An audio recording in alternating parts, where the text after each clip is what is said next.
So first, the point of order.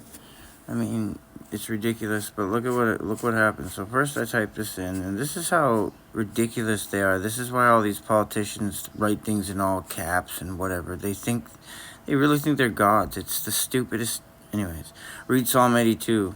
That's what you get. So repent.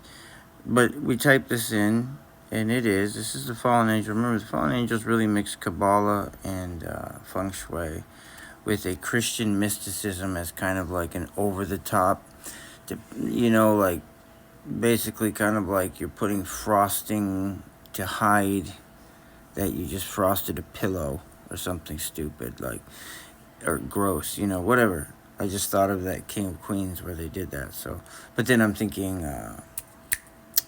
Jesus when he said whitewashed tombs, kind of, just another way of looking at it. Not that Jesus needs to be changed. It came to mind first. So, what we get here, though, is we did this, and then we'll get to that. But I say to type it in full. And, of course, there's a misspelling there, but it knew what I meant. Or is it inept? And it just pulls up web results. This is what I was talking about. The Twitter one will glitch out, and say, you run out of questions. Even when you've asked one question, it'll say, you've used up your 2 questions. It's the stupidest thing.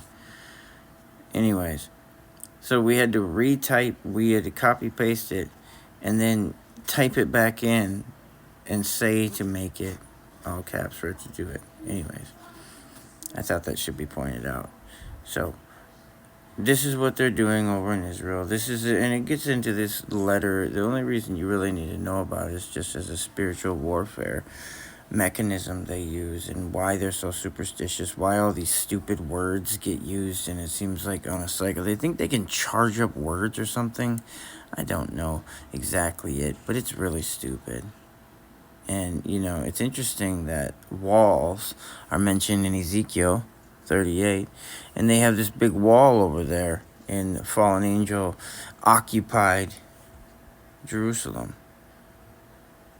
So, anyways, everything, the reason that the catechism really covers it best, that this beast, it literally mimics. That's what it does. That's its occupation. That's what it's, and it has no shame in it. I think that kind of took me off a little bit. It's so abominable that you'd think they'd have shame in it, but they're just reprobate to the fullest extent. And Jude got it perfect. Or wasn't it Jude? It was in another book. It might have been Paul in Romans. I think so. But either way, it's in the New Testament. And no, not the Gospels. They're reprobate, and that's the perfect description. And so they don't have shame. They're completely given to darkness, completely given to evil, completely given to the wickedness of the opposite world they think is right. You ever seen the AI goggles, how it just literally flips reality for them? Who do you think's been seeing like that since the fall?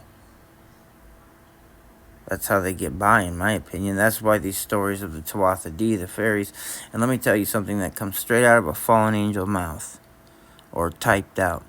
They want reality to blend together seamlessly with technology. Well, where does that leave God, the creator of all? That's literally just like saying you want Satan to win. Pathetic. And shame on them. Nothing but shame pour on their heads is what I pray.